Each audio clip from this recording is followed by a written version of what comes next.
Hi, I'm Kevin Moore, host of The Moore Show, and it's my passion to help you live your best life now.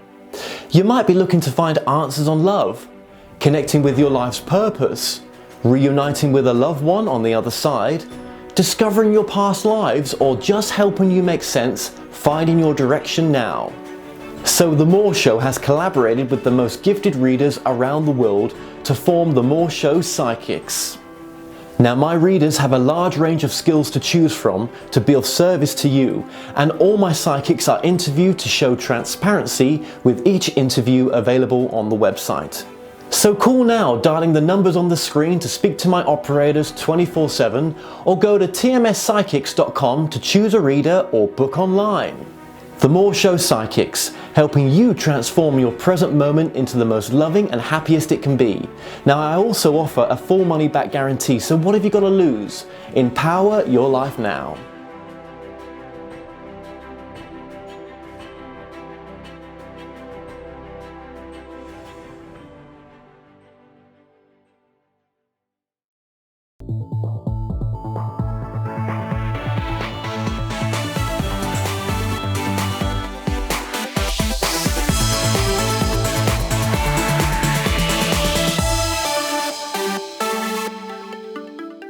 The comments and views expressed on The Moore Show are those of the people that make them and do not necessarily reflect the view of Kevin Moore, The Moore Show, or this radio station and its affiliate or sponsors. This show is for entertainment purposes only. Broadcasting from the UK and across the world online. You're now watching The Moore Show, and I'm your host, Kevin Moore. Now, for the next hour, I'll be covering subjects that will open up your mind and provide you with information you may have never heard before. Now, on today's show, I'm about to be joined with my guest, Dr. Randal Montgomery. Now, Randal was the first to apply pioneer psychologist Amelia Durkheim's concept of social facts and the collective consciousness to the UFO abduction phenomena. Now, he has conducted research comparing abductees with the classical Greeks by applying famous psychologist Gillian James' concept of the bicameral mind to explain how abductives can perhaps be understood as throwbacks to that bicameral hallucinatory era. Now, he joins me to discuss his book Aliens and UFOs, Physical, Psychic or Social Reality. Dr. Randal Montgomery, welcome to the show. Thank you very much, Kevin. Pleasure to be here. Okay, this is great to have you on, Randal. It really is. And this is all based on your book, as we've just said in the intro there, Aliens and UFOs, Physical, Psychic or Social Reality. This book has been a long time in the making, hasn't it? Why did it take so long to write this book? Well, it took 35 years, but it wasn't full-time. It was part-time on and off. I was a graduate student in sociology back in 1979, and I didn't have a TV, so for entertainment, I used to read the tabloid-type newspapers. Like, I guess in England, it's like News of the World, and over here, it's the National Enquirer, and full of all sorts of wild and crazy stories. A lot of it wasn't really news, so I used to read that for entertainment, and I started reading about UFOs and UFO abductions, and I got interested in it, and I thought it was a bunch of nonsense. So I thought, as a summer hobby, a kind of a about it, dismissing the whole thing in 3 months. 35 years later, just like everybody else, nobody really knows all the answers. Well, yeah, absolutely. Yeah, I mean, okay, so in this interview, it's going to be a little bit different. Obviously, this book consists of 12, chapters, with multiple different topics in a sense, which the reader can find, well, the people can find by buying, purchasing the book. Really, we're going to try to just bring this interview down to two things, really. I think, which is to concentrate on the abductions as screen memories and assaults. So to do that, I guess we're going to start with UFO abduction neurosis. What is UFO abduction neurosis then? This is a category that I've invented that I think solves a major problem. I'm saying that it should be accepted as a new psychological diagnosis, UFO or alien abduction, hysterical neurosis. And it took me a long time to come up with it. The reason was, you get people such as John Mack and Bud Hopkins, etc., saying that abductees are telling the literal truth. We have to accept exactly what they say. They're abducted by space aliens, and that's it. And then, of course, you have the skeptics saying, well, this is all absolute rubbish, and these people are crazy.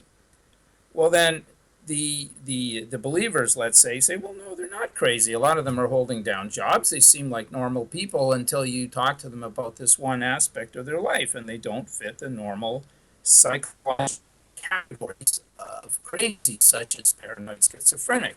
And John Mack, who wrote the book Abductions, he was a psychiatrist, and he found that these patients of his, and they were mental patients, let's not forget that, and he said, well, they don't fit the normal diagnostic categories. So he kind of jumped to the conclusion that the stories must be literally true, whereas I'm saying, well, no, we need a new diagnostic category that explains this and that we can put people into. Okay, and I mean, I know very little about this work, right? So this is all very new to me. Where do we go from here? Well, not really knowing too much about what are we talking? UFO abduction neurosis. You might have to lead us here a bit, because I'm not. Yeah. Well, what I need to do is just explain to people who are not psychologists that there's basically three types of mental disorder. There's the less serious ones, which can be called neuroses. Nowadays, they keep changing the names every few years, but that was the older name. And then the more serious ones called psychoses, and you've probably heard of, psychotic experiences and reactions. Your paranoid schizophrenics. These are people who usually have to be on heavy medication, and a lot of them are in mental hospitals. They can't take care of themselves. And then there's a third category called personality disorders, which some ufologists say that these experiencers have a personality disorder, i.e. fantasy prone. And that may well explain some of them, but that's not most of them. I don't want to focus on the personality disorder, and I'm saying that the type of people that we read about are not the extreme psychotics who are in mental institutions and they're having hallucinations left, right, and center, and one day they're Napoleon, the next day they've been abducted by space aliens. I'm talking about the neuroses, which are less serious. These are functional people who can pretty well, handle a normal life. And I'm saying within this general category, we should have a new category for people who think that they've been abducted by aliens. So you see, it kind of solves the problem of the two extremes, that either these people are completely bonkers or it's all literally true. I'm saying, well, no, it's a mental disorder, but they're not completely bonkers. It's a new type of mental disorder. A mental disorder brought on by what, though? Why would someone make that up? Well, you see, there is some actual experience that prompts this. Now, what it is, of course, is the big question. And the traditional believers would say there was abduction by aliens. But being inspired by Terry Matheson's book, Alien Abductions, I think that a lot, perhaps a majority, are people who've had sexual assaults, often by trusted family members, and it's so traumatic, so embarrassing, that their mind has protected themselves by coming up with this cover memory, a screen memory of a UFO alien abduction. Okay, but did you ever connect with any abductees that it then turned out that it was sexual abuse? I mean, did that? Well, I have, following Terry Matheson's book, I go through half a dozen of the major cases, Barney and Betty Hill and other big cases that were dealt with, even Whitley Strieber, and I show that if we have time to get into the detail, that these could have well have been sexual assaults. But interestingly enough, I was discussing my book with a friend of mine who I'd known for about 25 years, and she told me for the very first time about an incident, and I realized it's the same thing. I think it was actually an attempted rape of her by her brothers, and in her mind, because that's just too hard to deal with, your own brothers in a motel room, the kids you've grown up with. So she thinks it was three short aliens. She said they were silver colored, but the rest of the description is your typical grays. And one held down her front legs, her legs, one her arms, and the other had a toolbox from which he pulled out a kind of a rod, screwdriver type object, right? So we either have to say, well, that's true, which is obviously very, hard to believe in a motel room. Somehow UFO parks behind a motel and nobody else in any other rooms see it, and the idea of carrying a toolkit seems kind of old-fashioned. Or we have to wonder what really happened, and that's why I think this is one example where it was an attempted sexual assault, and this is a protective memory that her mind has created. And it was Freud that came up with this idea that the mind will kind of protect itself, the memory, from really traumatic incidents with various things, including cover memories.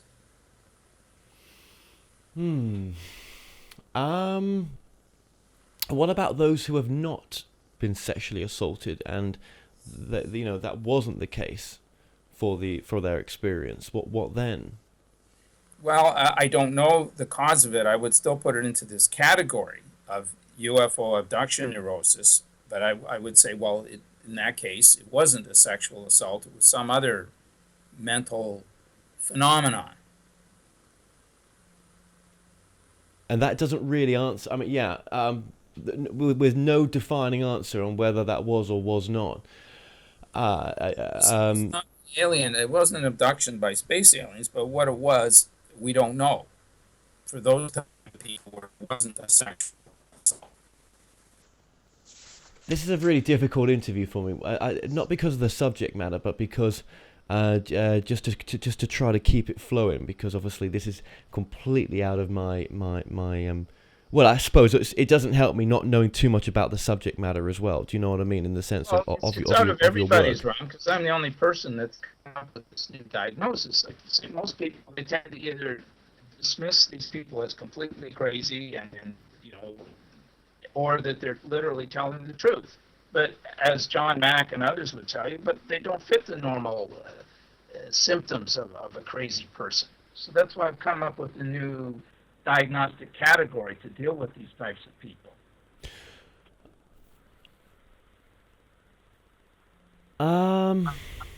God, I suppose with my own UFO incident that I had, when I recall the incident mentally, then I have one memory. Yet under hypnosis, it's a bit of a different memory, in a sense, and I don't, I've got no memories of childhood abuse. Do you know what I mean? Well, your case may well not have been one of those ones where it would involve sexual abuse. But what was it then? If I represent those people who it wasn't sexual abuse, then what was it then? Well, I don't know, but the mind does all sorts of weird things, and that's why psychiatrists come up with diagnoses for people who say that there's certain things are happening. Your case actually is very interesting because you told me there were multiple witnesses of the UFOs prior to the abduction, so that gives your case a little bit more credibility for the believers. Well, you could say that, but yet we've all got different memories of what happened that day. Mm-hmm. Well, part of the problem is the use of hypnosis to try and reveal the truth, because you have false memory syndrome, you have confabulation, and hypnosis often brings up dreams, which in the case of Betty and Barney Hill, it was mainly Betty's nightmares that were coming up. It wasn't objective reality. So hypnosis is a very dodgy technique to try and get at the truth. And it's resulted in a lot of injustices, people being falsely accused of sexual assaults, etc. And it's quite dangerous, actually. You have to really be competent and very, very cautious. And a lot of the interviews that were done by people writing UFO books, they would use leading questions. They would lead the witness along, which is a big no-no, of course. So I don't know about your own personal experience. This is a problem when hypnosis is used. Is it uncovering the truth, or is it uncovering a kind of mixture of anxieties and memories and memories of dreams rather than reality? And the human memory doesn't record things in a linear fashion like a tape recorder. So when there's gaps, we tend to fill them in with imagination. And memory is so bad. I myself saw a UFO finally in summer of 2014, which is a very short time ago, 2.5 years. And when I was preparing for this show, I didn't have a photo, but I had gone into Photoshop and tried to recreate it in Photoshop about a day later. And my memory of what it looked like and then what I saw in the Photoshop were a bit different. So even in 2.5 years, something so unique that you think you'll never forget the details, I had it slightly wrong. Yeah, well, the same here. I mean, put the hypnosis to one side. I, s- I, I can't really recall 100% what I saw. My memory is not that great. I just know it was out of my understanding. It was beyond my understanding, but that it was there, and the things that happened after that. But Well, I'm not saying that people don't have paranormal experiences. I just don't know what that experience was, and why I had it, and there's others with that experience, and I know you wouldn't say that. If I said to you, do you believe in the UFO phenomena? Do you think there's genuine cases? You would probably say yes, there is, or cases that can't be explained, which is maybe what I'm trying to explain to you. The other thing, if I could just throw it in here a bit, because I'm a sociologist, and today we've been talking more about psychology, which I do have a background in as well. But we have a very science fiction culture. Science fiction goes back a lot further than people realize. It goes back to the 1890s, Jules Verne, etc.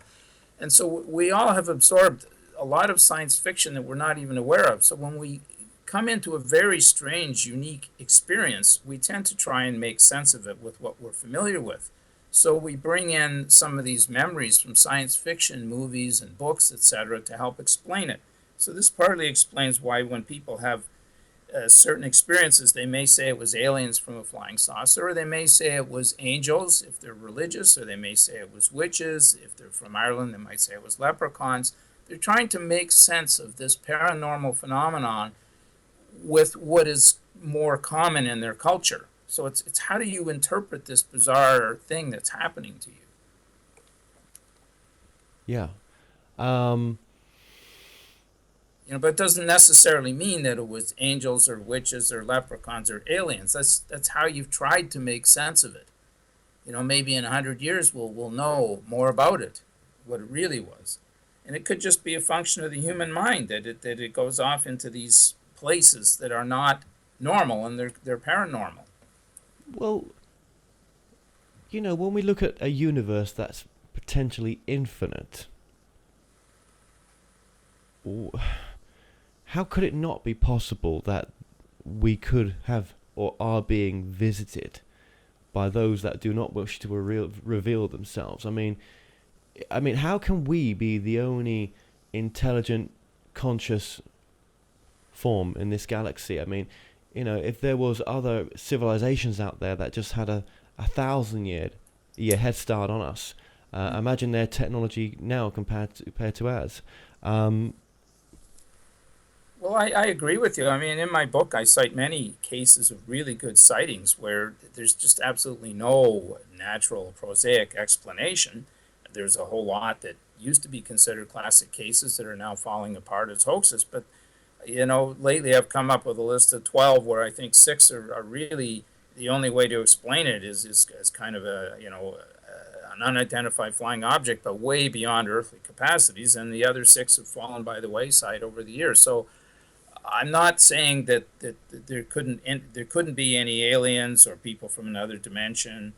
What I'm saying is I don't believe in alien abductions. So I'm kind of got a foot in two camps here. That a lot of ufologists don't like me because I don't believe in alien abductions, but then others might like me because I believe that there may be super powered craft zooming around out there, which is well documented, but they're not busy abducting people. I mean, why would they bother? We're such an inferior race compared to them. What's the point? Plus, you can learn pretty quickly about the species you're studying. You don't need to be abducting people for decades and decades. to learn about them if that's the idea, And the whole idea of this breeding program to me is quite silly, because why would you want to breed with an inferior race? And nowadays we humans can clone. So if there's cloning technology, the aliens could clone themselves. They wouldn't need to breed with humans. And the other thing is, if you look at a lot of these cases where people think that they've had alien human babies, these people are not the kind of people that an alien would really want to breed with. You would want to breed with the smartest, the strongest, the most successful, not people who seem to come from bad backgrounds and are having kind of harsh, crummy lives. And that ties in with the sexual abuse thing. Some of these people came from families of sexual abuse, and then they think they've had an abduction by aliens.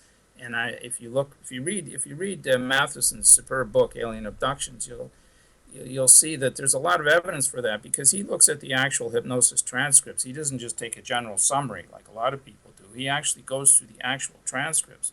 Like in the Betty and Barney Hill case, what did they originally see? They keep saying they saw men. They saw people in dark, shiny clothes.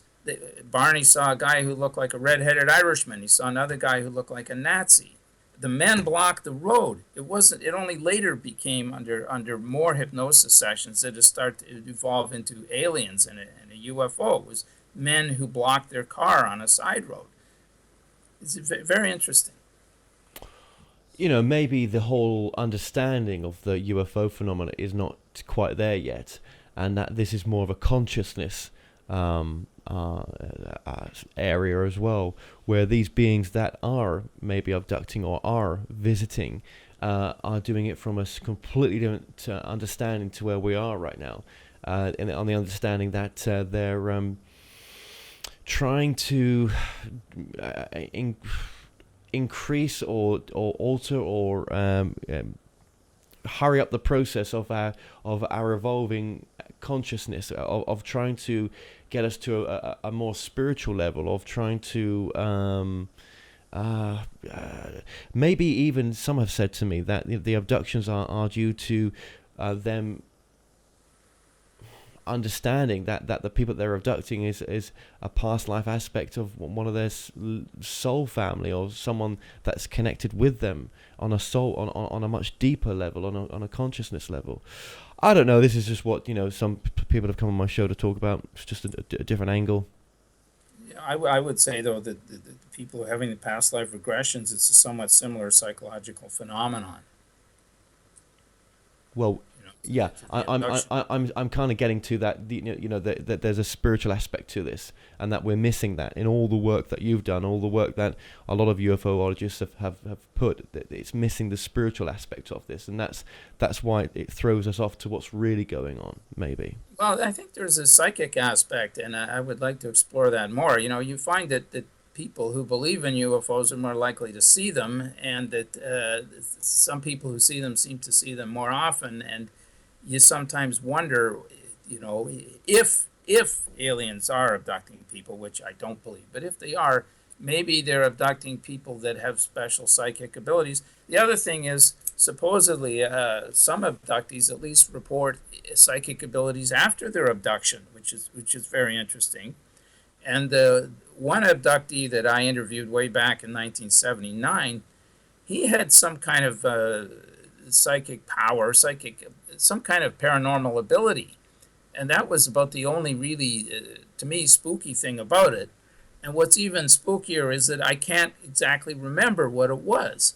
And that really bothers me. I almost feel like I want to be hypnotized.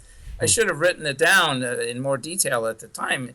It had something to do with a glass of water he was drinking, and when he tilted the glass, instead of the water going horizontal, it stayed vertical. Now, maybe it was just a cheap magician's trick, and he was just trying to impress me.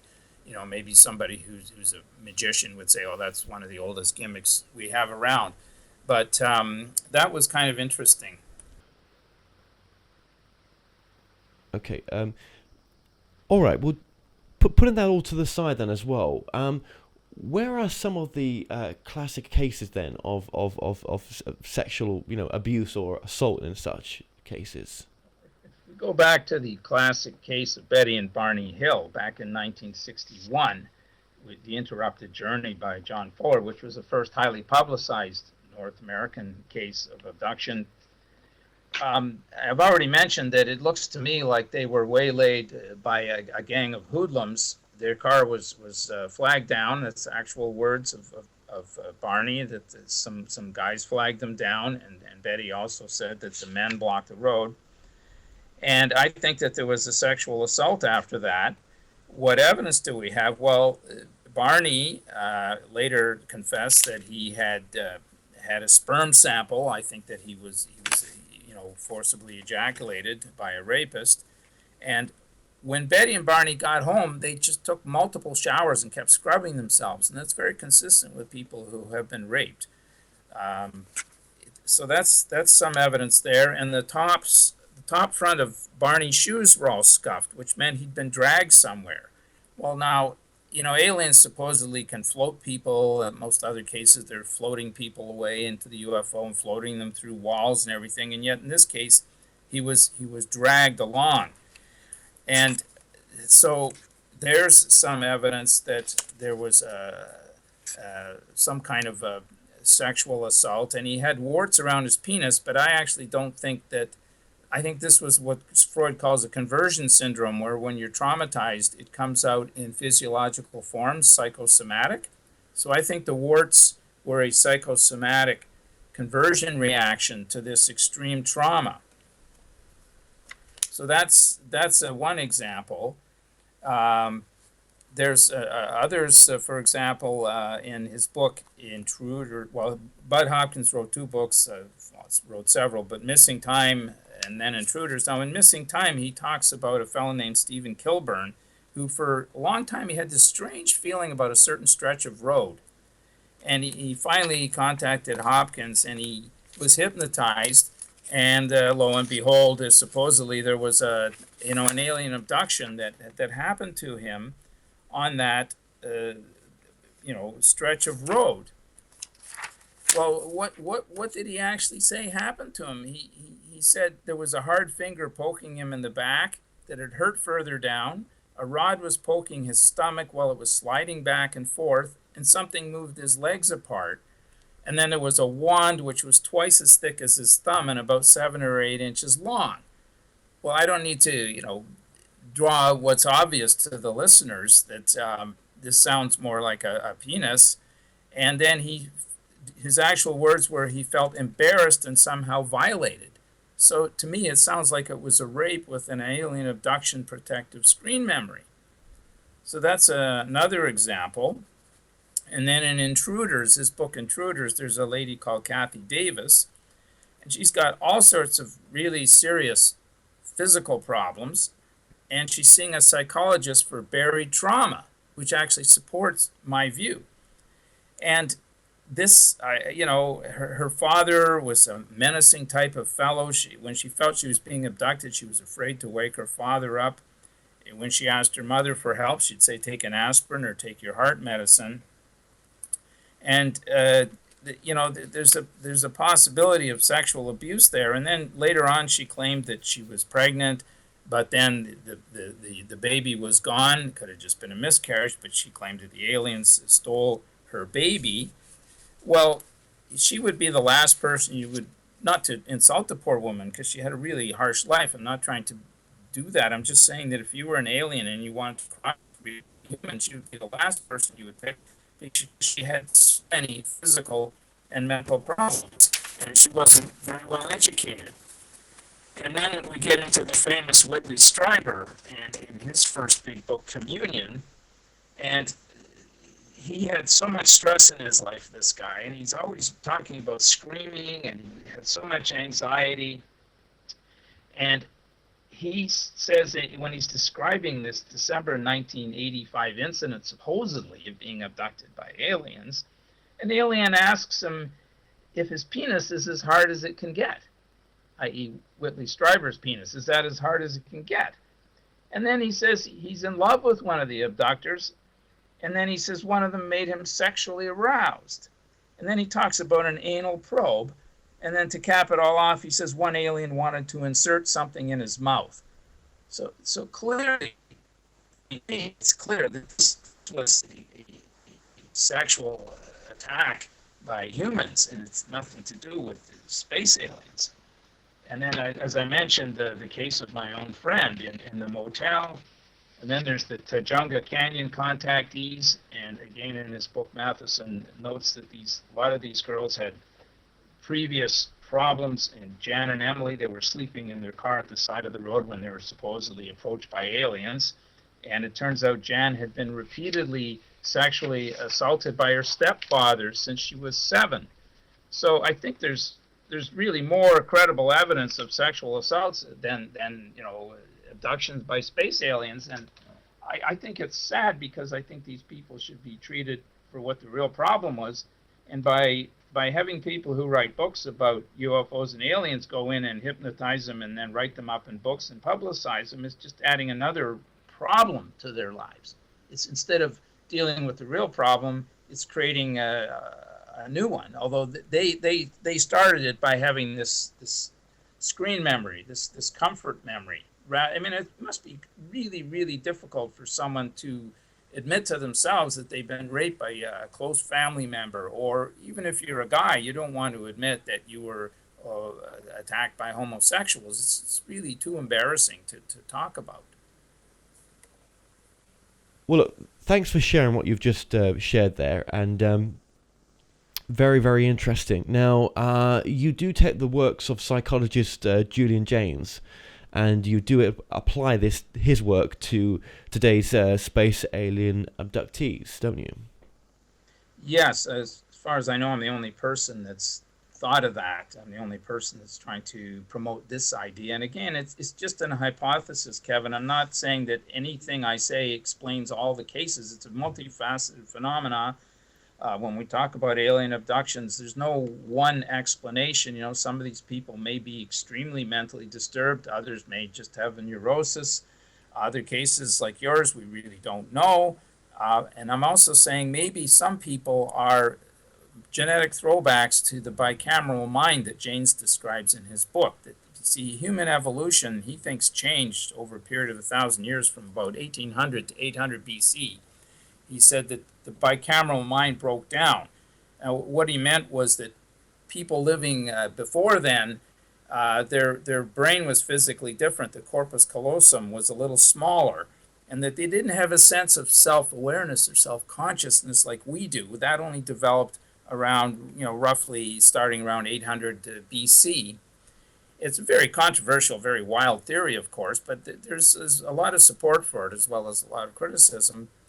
So I'm just saying, well, since these early people were hearing hallucinations from the right brain, and then it was going to the left brain where speech is organized, and they thought that gods were talking to them all the time, maybe some, probably a very small minority of abductees have that kind of brain, and they're thinking that it's the space aliens are talking to them, and they're having visual hallucinations as well as audio, and they're having these abduction experiences just like normal people back in 2000 BC thought that the gods were literally talking to them all the time. And the only thing that Jaynes kind of updated it with, he said when people think they're possessed by the devil, this may be a throwback to that. So I'm saying, well, not just devil possession, but maybe people who think they've been abducted by space aliens are having this kind of throwback to this kind of mindset, literally a mindset. Like I say, it's a very controversial idea, and there's as much evidence for it as against it. It's quite bizarre, because he thinks that back in those days, people thought they were getting communications from the gods all the time.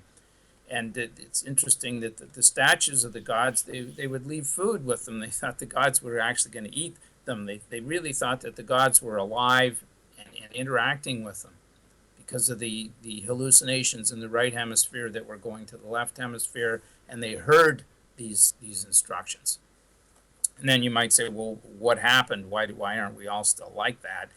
And he said it was partly evolution, that the brain changed, but partly people lost faith with the gods because there was so many traumatic events that happened to those ancient peoples, especially the Greeks. And also the rise of modern writing, which has an I and a me, a first person singular, that as writing evolved And there was more an awareness of self, that this whole idea that we're controlled by these voices in our right hemisphere gradually disappeared.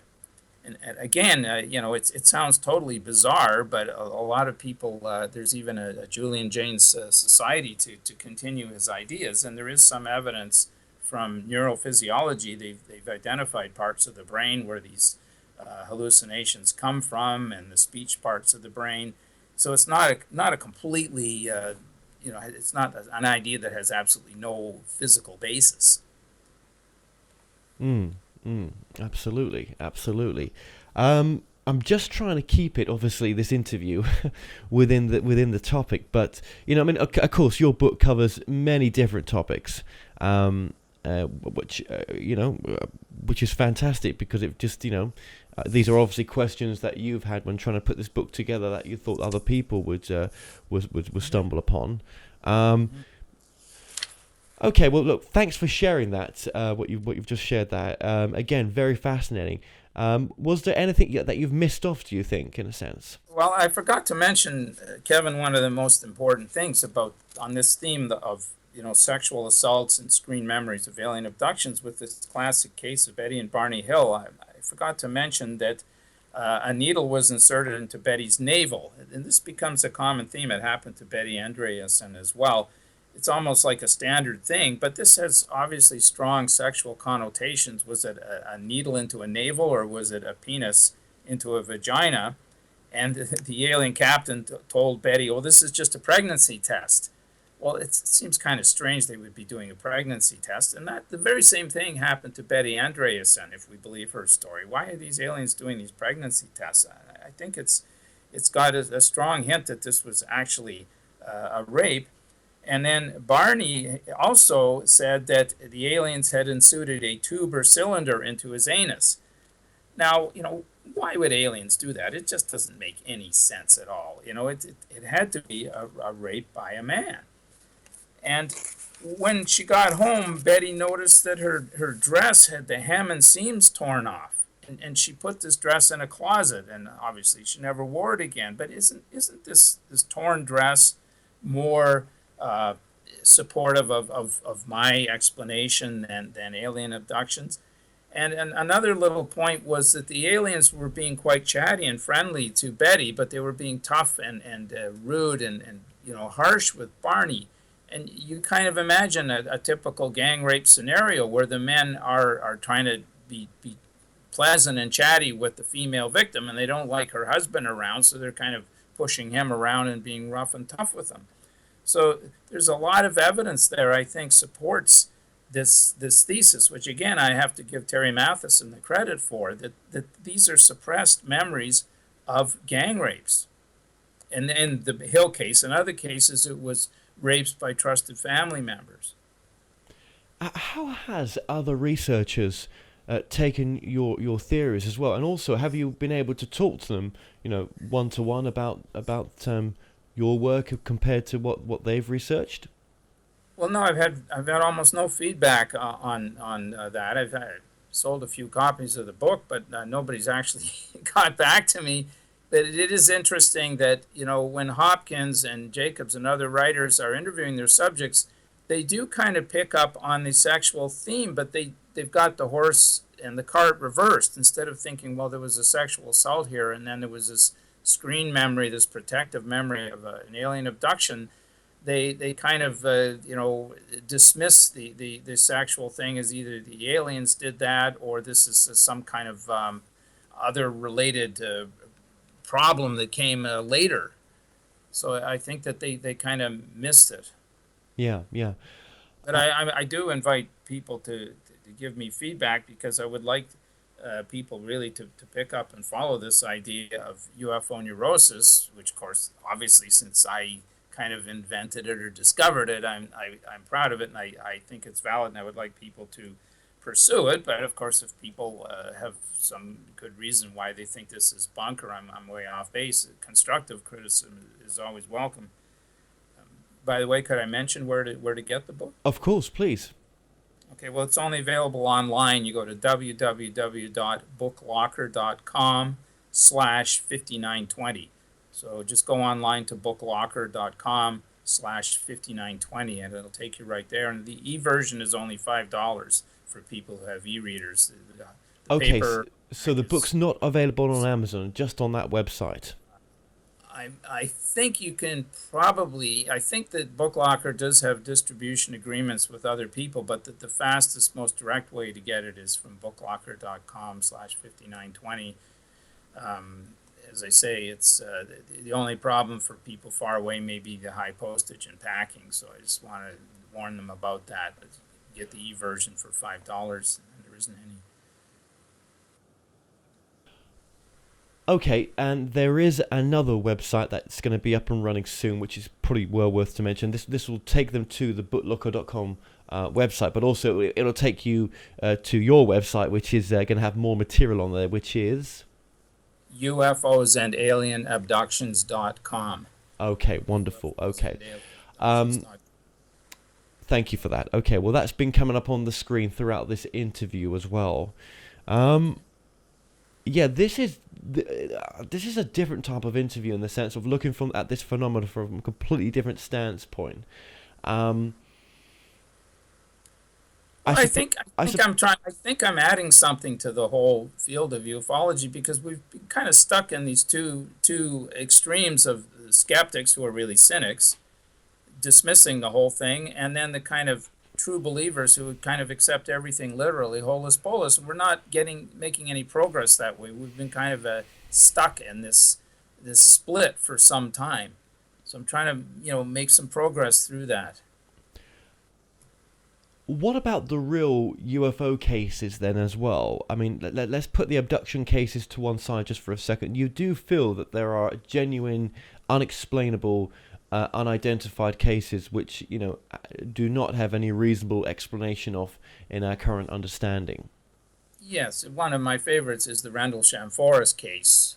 And Nick Book has written a book about that, and Georgie Bruni wrote a book as well, and those are excellent books to read about Rendlesham, and it's so well documented. You had 2 U.S. airmen who actually saw the craft landed in the forest, and when you read the actual reports that they made shortly after to their commander, there was about 4 or 5 guys there, and they're all consistent. I've read those reports very carefully and cross-referenced them, and they're quite consistent with each other.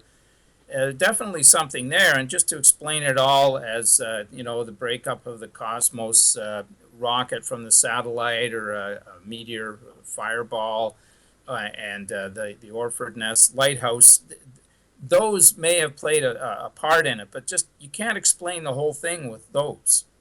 You just can't. And then this whole business of the men following the beam from the lighthouse, if you read those 2 books very carefully, you will see that, yes, they were confused by the lighthouse beam at some points, but at every point they eventually realized, oh, we're on the wrong track. That's a lighthouse beam. That's not what we first saw. That's quite different. Let's go back and look at what we first saw. So people are trying hard to explain it away, and they do partly, but not wholly. It's to me, it's a very, very important case.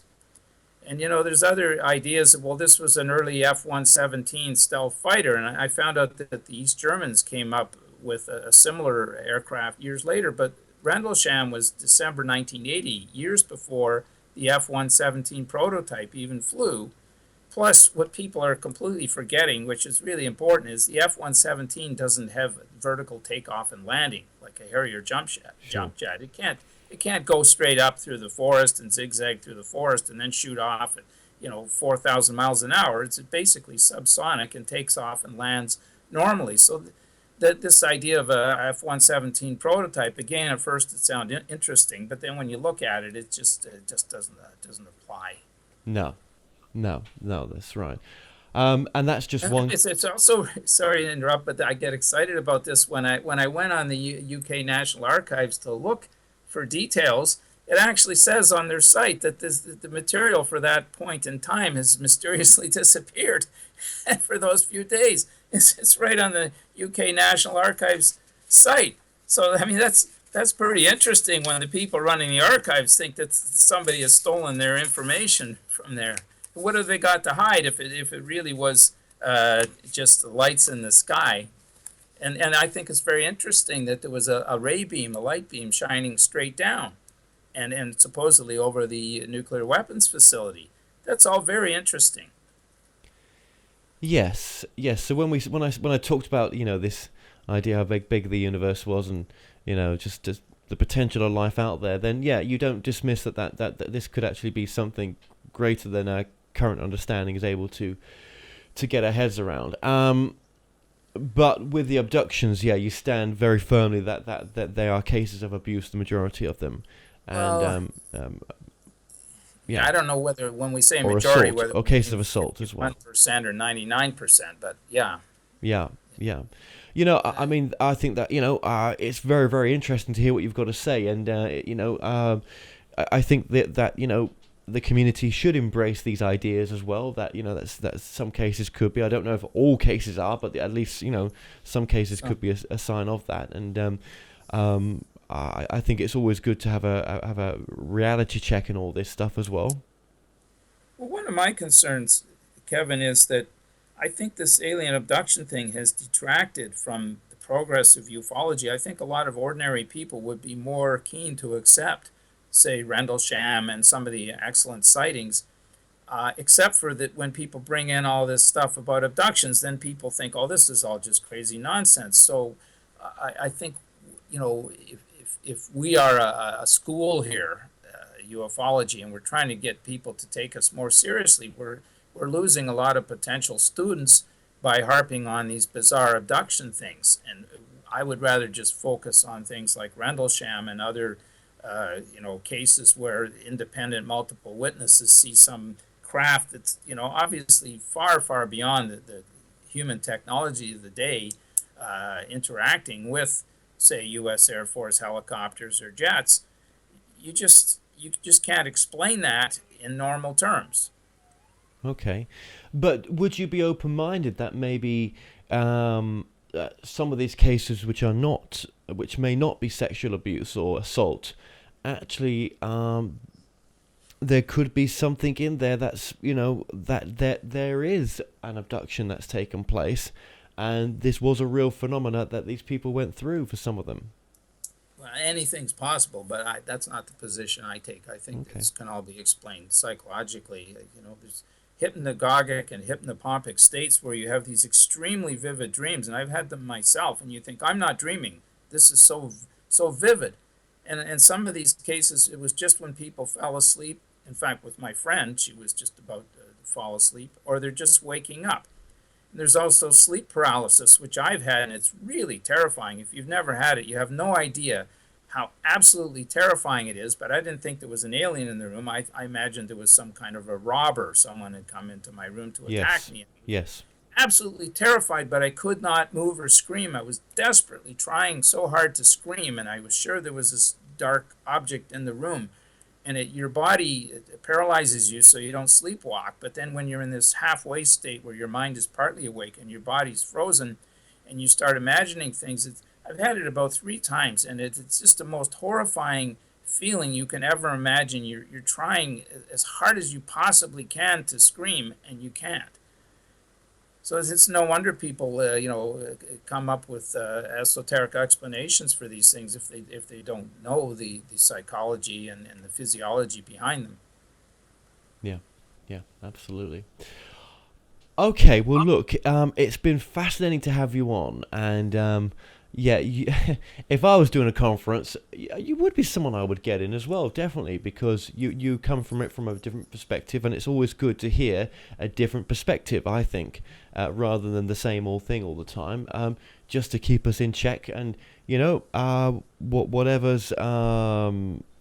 we all have to come up with our own conclusion, don't we?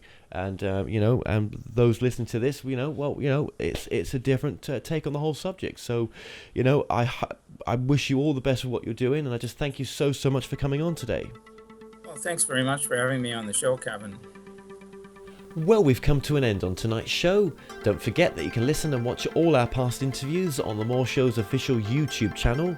Remember to subscribe to our YouTube channel for new daily shows. You may also find out more on our past and upcoming guests on the show via themoreshow.com, and do like us on Facebook and Twitter for the latest updates. So until next time, be safe.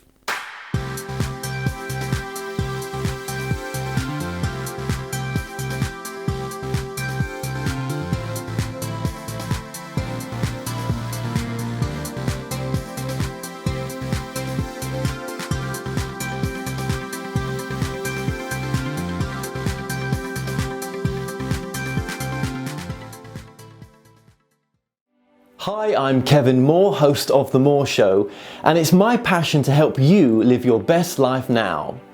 You might be looking to find answers on love, connecting with your life's purpose, reuniting with a loved one on the other side, discovering your past lives, or just helping you make sense, finding your direction now. So The Moore Show has collaborated with the most gifted readers around the world to form The Moore Show Psychics. Now, my readers have a large range of skills to choose from to be of service to you, and all my psychics are interviewed to show transparency, with each interview available on the website. So call now, dialing the numbers on the screen to speak to my operators 24/7, or go to tmspsychics.com to choose a reader or book online. The Moore Show Psychics, helping you transform your present moment into the most loving and happiest it can be. Now, I also offer a full money back guarantee, so what have you got to lose? Empower your life now.